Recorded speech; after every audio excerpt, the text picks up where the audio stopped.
എൻ്റെ പ്രോഗ്രാം കാണുന്ന എല്ലാ കൂട്ടുകാർക്കും അവർ കിച്ചണിലേക്ക് സ്വാഗതം. ഇന്ന് ആറ്റുകാല പൊങ്കാല ദിവസമാണ്. അതുപോലെ ഇന്നലെ ചോറ്റാനിക്കര മകമായിരുന്നു. ഇന്നലെ ഇന്നൊക്കെ ഭഗവതിക്ക് വളരെ വിശേഷപ്പെട്ട ദിവസമാണ്. അതുകൊണ്ട് ഭഗവതിക്ക് ഇഷ്ടമുള്ള ഒരു ശർക്കര പായസം ഉണ്ടാക്കാൻ നോക്കുന്നത്. അതിന് ഒരു ഉരുളിയാണ് ഞാൻ യൂസ് ചെയ്യുന്നത്. അടികട്ടിയുള്ള ഒരു നല്ല പാത്രമായാലും കുഴപ്പമില്ല. അത് നമ്മൾ ഉണങ്ങല്ലേരി പായസത്തിന് നുറുക്കായിട്ടുള്ള ഉണങ്ങല്ലേരി ഒരു 500 ഗ്രാം ഉണങ്ങല്ലേരി ഉണ്ട്. ഈ ഉണങ്ങല്ലേരി ഞാൻ ഈ ഉരുളിയിലേക്ക് ഇടുകയാണ്. കഴുകി വെച്ചതാണിത്. ഇതിൽ ആവശ്യത്തിന് വെള്ളം ഒഴിച്ച് നമുക്കിത് വേവിച്ചെടുക്കാം.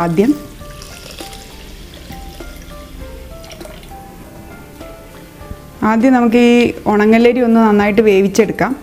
ഈ ഉണങ്ങല്ലേരി വേവിക്കുന്നതിൻ്റെ സമയത്ത് തന്നെ നമുക്കൊരു കാര്യം കൂടെ ചെയ്യാം.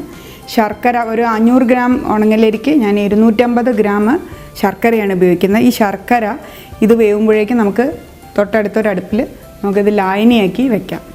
ഏതായാലും ഈ ഉണങ്ങല്ലേരി വേവട്ടെ. നമ്മുടെ ഉണങ്ങല്ലേരി നന്നായിട്ട് വെന്തിട്ടുണ്ട്. ഇതിലേക്ക് ഞാൻ ശർക്കര ലായനിയാക്കി വെച്ചിട്ടുണ്ട്. ഈ ലായനി നമുക്കൊന്ന് തരിപ്പയിൽ അരിച്ചിട്ട് ഇതിലേക്ക് ഒഴിക്കാം. കാരണം ശർക്കരയിൽ കല്ലൊക്കെ ഉണ്ടാവും. അതുകൊണ്ടാണ് ഞാനൊന്ന് ലായനിയാക്കി എടുത്തത്. ഇനി ശർക്കര ഇതിലൊഴിച്ചു. നമുക്ക് നന്നായിട്ട് ഒന്ന് ശർക്കര ഇട്ടതിന് ശേഷം ഒന്ന് വരട്ടിയെടുക്കാം. നമ്മുടെ പായസം ഏകദേശം ആയിട്ടുണ്ട്. നമുക്കിതിലേക്ക് കുറച്ച് നെയ്യും കൂടെ ചേർത്തിട്ട് ഒന്ന് തിളപ്പിക്കണം. അതിന് ആദ്യം ഒരു കാര്യം ചെയ്യാം. നെയ്യ് തൊട്ടടുത്തിൽ ഞാനൊരു ഏകദേശം ഒരു 50 ഗ്രാം നെയ്യ് ഞാൻ യൂസ് ചെയ്യുന്നുണ്ട്. നെയ്പായസം ശർക്കരയൊക്കെ ഇട്ടുള്ള നെയ്പായസം ആയതുകൊണ്ട്. ഇനി നല്ല നെയ്യ് അധികമാണെന്ന് തോന്നുന്നുണ്ടെങ്കിൽ നെയ്യിൻ്റെ അളവ് വേണമെങ്കിൽ കുറയ്ക്കാം. ഇതിലേക്ക് ഒരു 10 ഗ്രാം അണ്ടിപ്പരിപ്പ്, 10 ഗ്രാം മുന്തിരി ഞാൻ എടുത്ത് വെച്ചിട്ടുണ്ട്.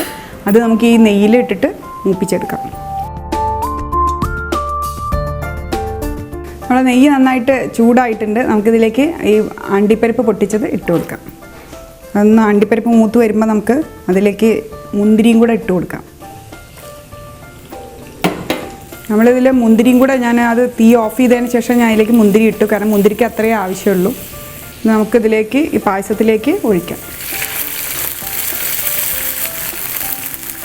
അതിനുശേഷം നമ്മൾ നെയ്യ് നന്നായിട്ട് ഇട്ടു. ഈ നെയ്യിൽ കിടന്നിട്ടതൊന്ന് നന്നായിട്ട് വരട്ടിയെടുക്കാം.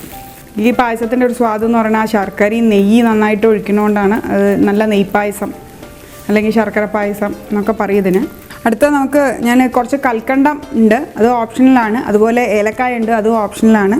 ഓരോരുത്തരുടെ ഫ്ലേവറിനനുസരിച്ച് ഞാൻ കുറച്ച് കൽക്കണ്ടം നമുക്കിതിൽ ഇപ്പോൾ സാധാരണ നമ്മൾ അമ്പലത്തിൽ കിട്ടുന്ന പായസത്തിൽ കുറച്ച് കൽക്കണ്ടമൊക്കെ കടിക്കും. എനിക്കത് ഇഷ്ടമാണ്. അതുകൊണ്ട് ഞാൻ കുറച്ച് ഇതിൽ കൽക്കണ്ടം ഇടുന്നുണ്ട്. അതേമാതിരി ഏലക്കായും ഒരു ഫ്ലേവറാണ്. ഫ്ലേവർ ഇഷ്ടമുള്ളവർക്ക് ഏലക്കായ ഇടാം. ഏലക്കായൻ്റെ ഫ്ലേവറിൽ ഇഷ്ടമില്ലാത്തവർ അത് ഇടാണ്ട് ഇരിക്കാം. അങ്ങനെ നമ്മളുടെ ശർക്കര പായസം റെഡി ആയിട്ടുണ്ട്. നല്ല നെയ്യിലും ശർക്കരയിലൊക്കെ നല്ല വരണ്ട് വന്ന നല്ല മണമാണത്. എന്തായാലും തീർച്ചയായിട്ടും ഇത് എല്ലാവരും ഒന്ന് ഉണ്ടാക്കി നോക്കണം. നമുക്ക് ദൈവത്തിനെ പൂജിക്കുന്ന ഒരു ദിവസങ്ങളിലൊക്കെ ഇതുപോലത്തെ ഒരു പായസം ഉണ്ടാക്കി വെച്ചാൽ നല്ലൊരു പായസമായിരിക്കും ഇത്.